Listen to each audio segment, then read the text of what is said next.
Hello everyone, my name is Craig and welcome back to the channel. This is a video review of a Nerf blaster from Dungeons and Dragons, Honor and Thieves, the Rakor blaster, or however you pronounce that, something for Dungeons and Dragons. It looks really cool. Does it perform well though? Let's get into an unboxing. Alright, let's unbox this sucker. I did actually find my box cutter this time, so yay.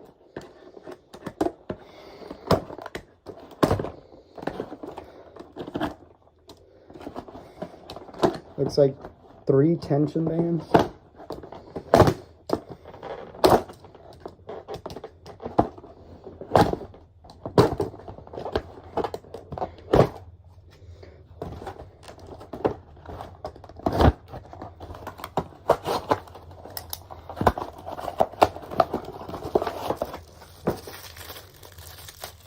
Oh shoot, I accidentally struck one of the darts.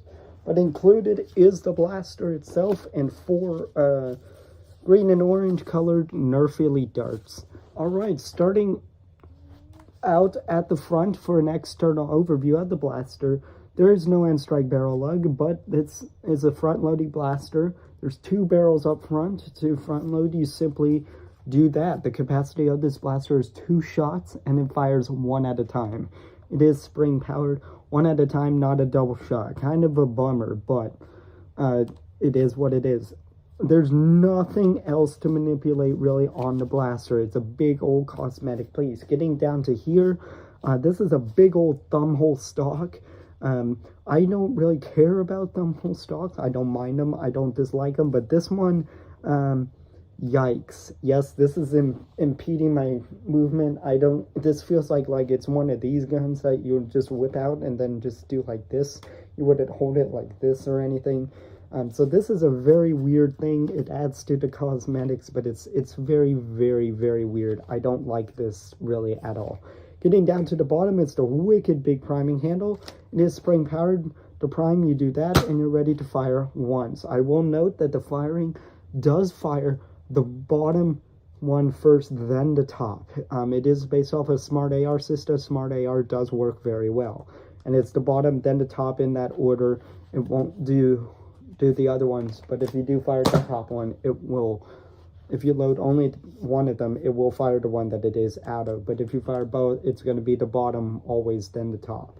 Yes, getting over to the grip. The grip is large and oversized, and I have small fingers and small hands, and this actually fits really, really well. Well proportioned to this blaster, maybe a little bit oversized. They could have slimmed it down by like a 1/16 of an inch in like diameter, or probably circumference actually. They could have slimmed it down just a little bit, but it's nice and big to hold, and is actually pretty comfortable, except for this thumbhole stock, dude. That is barely like a stock. It's a cosmetic piece, but it's kind of a stock because it impedes. Whatever. Getting over to the trigger is not as comfortable, but pretty functional and in line with other Nerf blasters of the line. Pretty standard trigger. It doesn't have slam fire, obviously, but yeah, so it's one big old cosmetic piece. I don't know anything about this movie Dungeons and Dragons, Honor of Thieves, but this just looked like a really cool blaster that I felt like that I had to review. So yeah, I guess let's get into a firing demo. Starting out with Nerf Elite darts, or Elite 2.0 darts.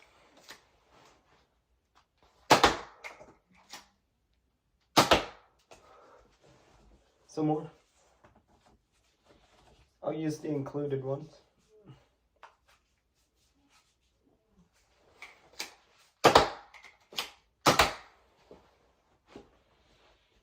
Now some Adventure Force.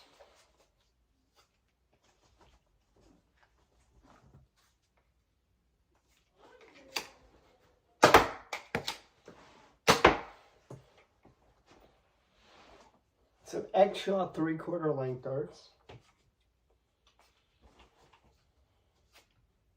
Ooh, these jam all the way in the barrel.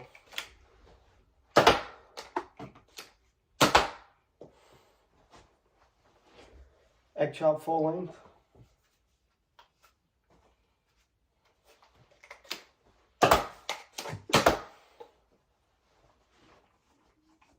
white emosting.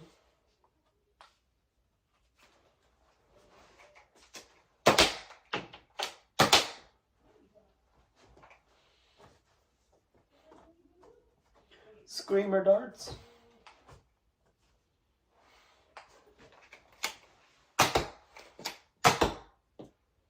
Yikes. Orange and striped darts. These actually fit all the way in the barrel. This might actually shoot pretty well. I spoke too soon. I'm loading just the bottom one with orange and striped darts and seeing if it's the projectile.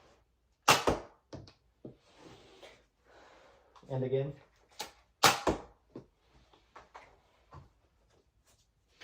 Dudos, darts.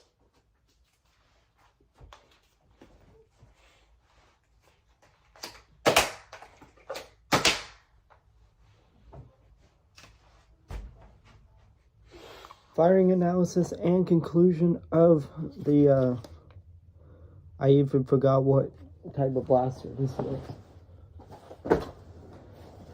The Rakor blaster. Yeah, weird name, but the Dungeons and Dragons blaster. It fired all right. Actually, I think that it fired fairly well with some projectiles. It seemed like that it fired at a very high velocity. I could be mistaken on that.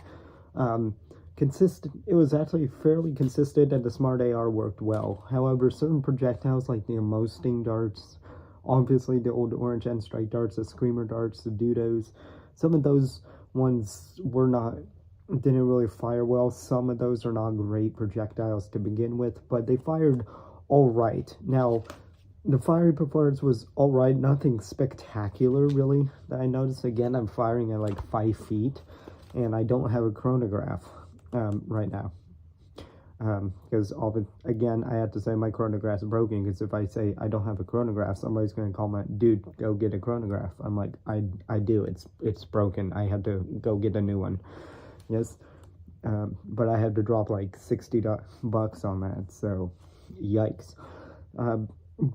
But really where this is going to come into is the other features of this besides the firing. So let's get into like some pros and cons. Pros, it works pretty well and it looks cool. The cons is really the ergonomics. They did it well with the grip and stuff, but this, I get the design that they wanted it to look like almost like a dragon, like beast type of thing, but this thumbhole stock from a functionality perspective is not the way to go. It's more like I'm shooting like a blaster like this as opposed to like this, which I would want to. I don't want to shoot blasters like this. This is not Star Trek. You're not firing a phaser from the hip. Some people are going to get that joke. But this is very large and oversized, even for a 2-shot. I'm glad that it's not a single shot. If it's a single shot, I would have complained a little bit more, but I'm still complaining. I just don't see a place in this in our hobby, except for if you're a huge Dungeons and Dragons fan. I mean, I bought it from Burlington for $4.99. This is actually, with this much cosmetic, that's actually a really, really good deal. This would generally run for about $20, probably. MSRP, because Dungeons and Dragons, like the movie name and stuff, and just this whole big old thing would probably be about $20, so that's still a great deal. But I'm probably not going to use this in any Nerf war I would recommend it. So basically, onto my opinion onto this, it's pretty cool and all of that, but I'm gonna say that it's negative, probably just because there's so many better options. I'm a little bit more performance based than most people are. I'm not really into like competitive Nerf scene because I actually really haven't done any real Nerf before, but I know a lot about Nerf enough that if I got into it I could, but I still care about performance and stuff, and this is just not a performance blaster. I will give Hasbro props on and Nerf on the cosmetics and the design. This is a really cool blaster, which is why I wanted to check it up. So my opinion on this, unfortunately, is negative, but maybe not complete garbage. because performance was average. It wasn't garbage, but it wasn't spectacular. But also this thumbhole stock, just not really the best, but everything else I could totally work with. My recommendations as far as this, I can't really recommend anyone go out to buy this. Please don't go out and buy this unless if you're looking for a prop style or just a plinker blaster and you're really into Dungeons and Dragons, Honor of Thieves. You're in Honor Among Thieves, sorry. If you're into that stuff, fine. Maybe you could drop some money on this one, but I would definitely recommend if you're looking for a 2-shot, check out the Double Strike in the Zombie Strike series. That's an old one. It's like about that big, like not even, and it holds 2 shots, and you can holster that one, and it's decent. Check out a Jolt or Triad if you must go Elite 2.0, and Ace or Trio, or the Sly Shot that I just reviewed. That's also, all of those options are better. If you need to go this big, you might as well go amp up the capacity, do like a Quadrot, or you get like a Strong Armor Disruptor as a dedicated secondary. This is in performance-based nerfing. This has no place. So I'm gonna diss it a bit on that one. So let me know what you guys think of this blaster. Really cool, but unfortunately not very practical. Lay bummer. I wasn't expecting something like this, especially with the marketing that Hasbro does, for this to be an insane blaster. You never know. They could just make an epic comeback with that, but sorry, Dart Zone has forever taken over Nerf. Let me know what you guys think of this blaster in the comments down below. My name is Craig. I'll see you guys in the next one.